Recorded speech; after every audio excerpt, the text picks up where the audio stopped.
नमस्कार छात्रों। आज हम बात करने वाले हैं कक्षा 7 के चैप्टर नंबर 6 विज्ञान विषय, जिसका नाम है भौतिक और रासायनिक परिवर्तन। भौतिक परिवर्तन को हम अंग्रेजी में बोलेंगे फिजिकल और रासायनिक को बोलेंगे हम केमिकल। तो ये दोनों के दोनों परिवर्तन हम इस अध्याय में पढ़ेंगे। तो सबसे पहले हम ये जान लेते हैं कि जो प्रकृति होती है पूर्णतया उसमें कितने प्रकार के परिवर्तन होते हैं। इसमें मुख्य रूप से 2 प्रकार के परिवर्तन हम यहाँ देखने को मिलते हैं। पहला तो है भौतिक परिवर्तन और दूसरा है रासायनिक परिवर्तन। तो एक एक करके हम यहाँ इनको पढ़ेंगे। सबसे पहले हम उदाहरण देते हैं भौतिक परिवर्तन का। तो भौतिक परिवर्तन में हम सामान्य उदाहरण लेंगे जो हमने आसपास रहते हैं। जैसे एक कागज़ का टुकड़ा है, पन्ना है कागज़ का, तो उसको हम 4 भागों में काट लेते हैं। 4 भागों में काट कर उसको हम दोबारा जोड़ सकते हैं। फर्श की कोई टाइल है, उसको हम तोड़ देते हैं, तो इनको भी हम वापस जोड़ सकते हैं। यहाँ चित्र नंबर 6.1 में कागज़ के टुकड़े दिखाए गए हैं। तो यहाँ जो ब्लैक बोर्ड के ऊपर हम चौक काम में लेते हैं, उसका हम पाउडर बना सकते हैं और उस पाउडर का हम दोबारा से चौक बना सकते हैं। तीसरा क्रियाकलाप ये है कि एक कांच के गिलास में हम जल लेते हैं, उसको फ्रिज में रख देते हैं, तो वो बर्फ़ बन जाती है। अब यदि उस बर्फ़ को दोबारा से वापस रखेंगे तो वो दोबारा जल बन जाएगा। तो ये 3 परिवर्तन है। यहाँ पर हम देखेंगे कि भौतिक परिवर्तन की परिभाषा क्या हो सकती है कि पदार्थ का जो आकार है, आकार, आमाप और रंग और अवस्था, 4 गुण हम यहाँ लेंगे। आकार है, साइज है, कलर है और उसकी स्टेट कौन सी है। तो ये सारे के सारे गुण हैं, उसके भौतिक गुण कहलाएंगे। अब वह परिवर्तन जिसमें किसी पदार्थ के भौतिक गुणों में परिवर्तन हो रहा हो, मतलब ये जो 4 गुण हैं ऊपर वाले जो हमने बताए हैं, इन चारों के 4 गुणों में परिवर्तन होता है, तो ये सारे के सारे परिवर्तन हम भौतिक परिवर्तन की श्रेणी में रखते हैं। दूसरी बात, ऐसे परिवर्तन में कोई नया पदार्थ तो बन ही नहीं रहा। भाई हमने कागज़ है, उसको काट लिया, उसको वापस जोड़ लिया, चौक को पीस कर उसका पाउडर बना लिया और उस पाउडर से हम दोबारा चौक बना सकते हैं। तो भौतिक परिवर्तन में किसी नए पदार्थ का निर्माण नहीं होता है। तो ये सारे के सारे परिवर्तन भौतिक परिवर्तन कहलाते हैं। उसके बाद में हम बात करेंगे रासायनिक परिवर्तन की। तो रासायनिक परिवर्तन में यदि हम किसी लोहे के बर्तन को बाहर छोड़ दें बरसात में, तो हम कुछ दिनों बाद में देखते हैं कि उसके ऊपर जंग लग जाती है। और उस जंग को यदि लगातार हम वहीं रखा रहेगा जो पदार्थ है हमारा, तो वो धीरे धीरे भूरे कलर के पाउडर में बदल के और पूरे लोहे का क्षरण हो जाता है। तो उससे हम दोबारा लोहा प्राप्त नहीं कर सकते। उसके बाद में हम बात करेंगे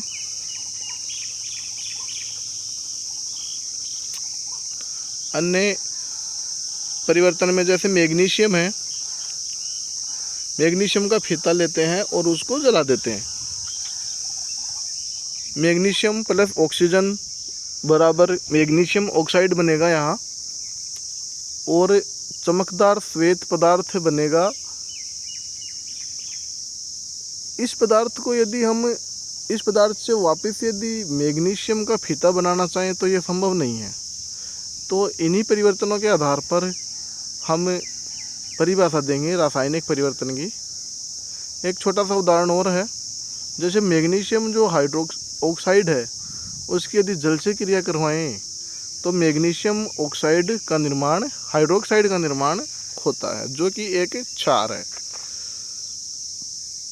उसके बाद में हम बात करेंगे पाचन क्रिया जो होती है हमारी, उसकी बात कर लेंगे कि हम जो खाना खाते हैं वो आमाशय में जाने के बाद में विभिन्न एंजाइमों के साथ क्रिया करके उसका पाचन हो जाता है, और वो पाचन क्रिया के पश्चात हम अपना जो खाना है पुराना वो वापस प्राप्त नहीं कर सकते।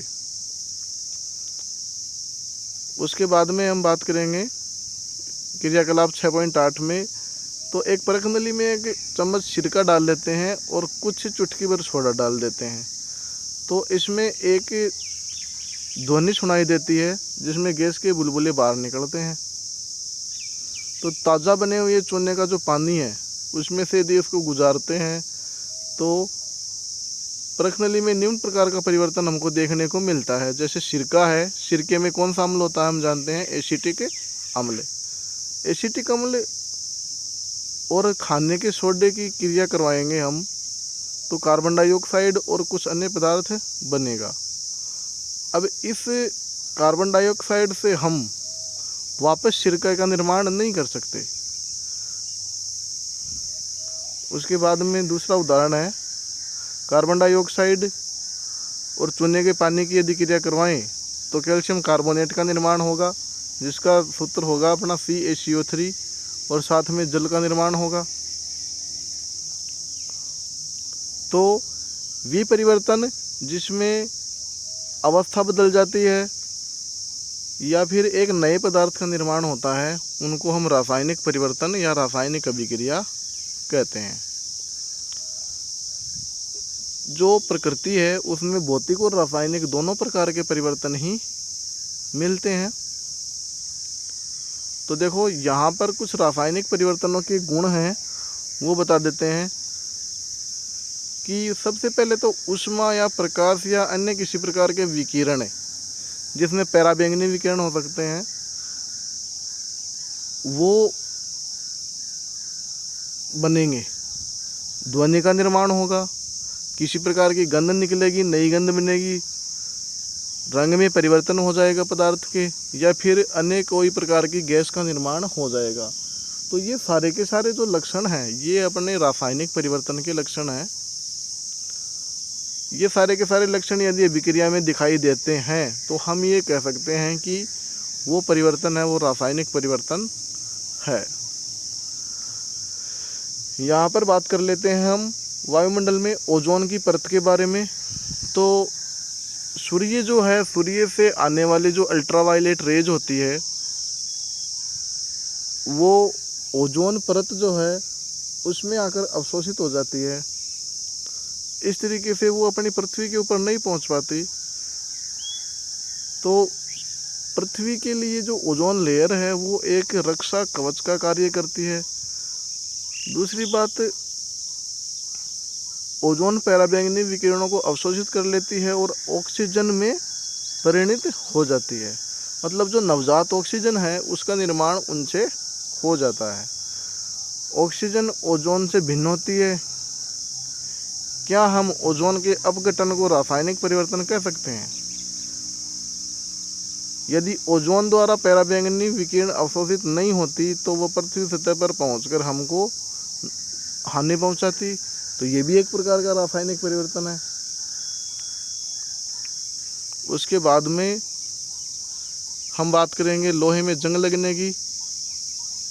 तो जैसा कि मैंने पहले बताया था, यदि किसी लोहे की वस्तु को बाहर की नमी में छोड़ दिया जाए तो जो लोहा है वो वायुमंडल में उपस्थित ऑक्सीजन के साथ क्रिया करके, ये जो ऑक्सीजन होगी इसमें जल साथ में होगा। ये जल कहाँ से आएगा?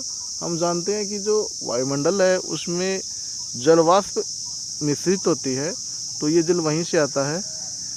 ये सब कुछ मिलकर एक नए पदार्थ का निर्माण करते हैं जिसको अपन आयरन ऑक्साइड Fe3O4 कहते हैं। अब देखिए यहाँ पर जो जंग बनी है इससे क्या दोबारा लोहा हमको मिल सकता है? बिल्कुल नहीं मिल सकता। इसलिए ये जो परिवर्तन है वो रासायनिक परिवर्तन का उदाहरण है। यहाँ पर देखिए जंग लगने के लिए दो चीज़ों का होना अनिवार्य है, या तो ऑक्सीजन मिले और जलवाष्प मिले। उसके बाद में जंग लगने की रोकथाम कैसे कर सकते हैं? एक तो जो लोहे की जो सतह है उसको ऑक्सीजन के संपर्क में यदि नहीं आने देंगे तो वो जंग से बची रहेगी। एक अन्य उपाय है, लोहे के ऊपर यदि क्रोमियम या जिंक जैसी किसी धातु की परत चढ़ा दी जाए। जैसे लोहे पर जिंक की परत चढ़ाने का जो प्रक्रम है उसको यशद लेपन या फिर गैल्वेनाइजेशन हम कहते हैं।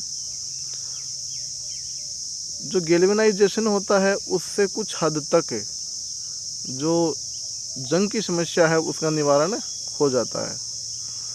उसके बाद में हम बात करेंगे जो बड़ी बड़ी जहाज़ें हैं, इनमें भी यही चीज़ें काम में ली जाती है जिससे कि इनको जंग से बचाया जा सके।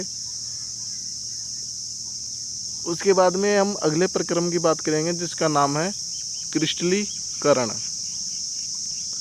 तो कक्षा 6 में हमने साधारण नमक का जो निर्माण है वो कैसे होता है ये पढ़ा था।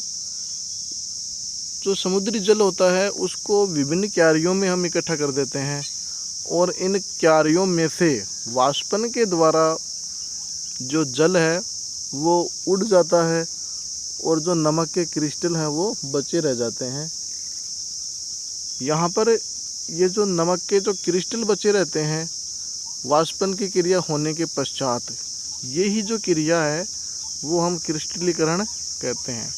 ध्यान में रखिएगा दो चीज़ें, ये जो क्रिस्टलीकरण की प्रक्रिया है वो तो कहलाती है अपनी भौतिक परिवर्तन का उदाहरण है, और जो जंग लगने की जो प्रक्रिया है वो है अपनी रासायनिक परिवर्तन का उदाहरण। तो इसमें से प्रश्न पूछ लेते हैं कभी कभार।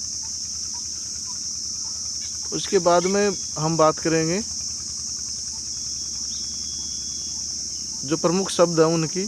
तो प्रमुख शब्दों में रासायनिक परिवर्तन क्या होगा? रासायनिक परिवर्तन, यदि नए पदार्थ का निर्माण हो रहा है तो वो परिवर्तन रासायनिक है।